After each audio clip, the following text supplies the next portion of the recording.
Bombshell allegations made against the biggest police force in Canada. Good evening. The lawyer representing the family of billionaire Apotex couple Barry and Honey Sherman, who were found dead in their Toronto home nearly 1 year ago, say police dropped the ball. Today, a team led by lawyer Brian Greenspan says police did not follow proper protocol in investigating these deaths. They've also announced a $10 million reward for anyone who may have information leading to an arrest.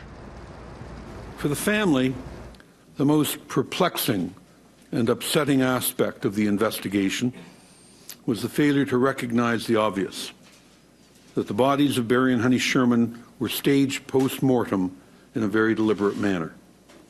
This entire process has caused needless additional pain and suffering to the Sherman family.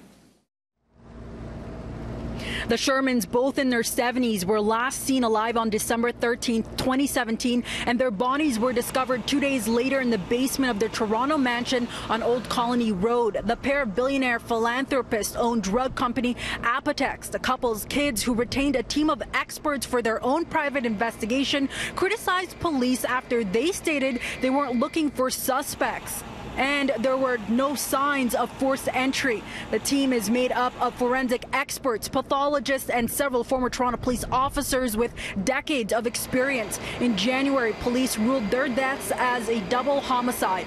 Greenspan says the home, which was up for sale at the time of the couple's deaths, was finally released by police, but he alleges they left behind a contaminated scene where they failed to examine locks and collect evidence from the scene.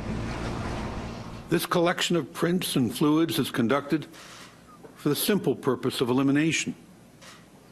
Whose fingerprints do we recognize? Whose might have been left behind by an intruder? We know that today, more than 10 months after the murders, this preliminary and simple task has not yet been completed. The police also missed at least 25 palm or fingerprint impressions that were discovered by our private team at the scene once the house had been turned over to us after more than 6 weeks of police presence.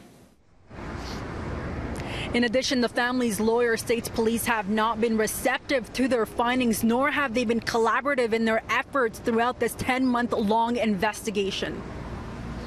We have certainly offered them what we know, but I can indicate to you that despite attempts to further the concept of private-public partnership, that has not been embraced in terms of sharing information with us.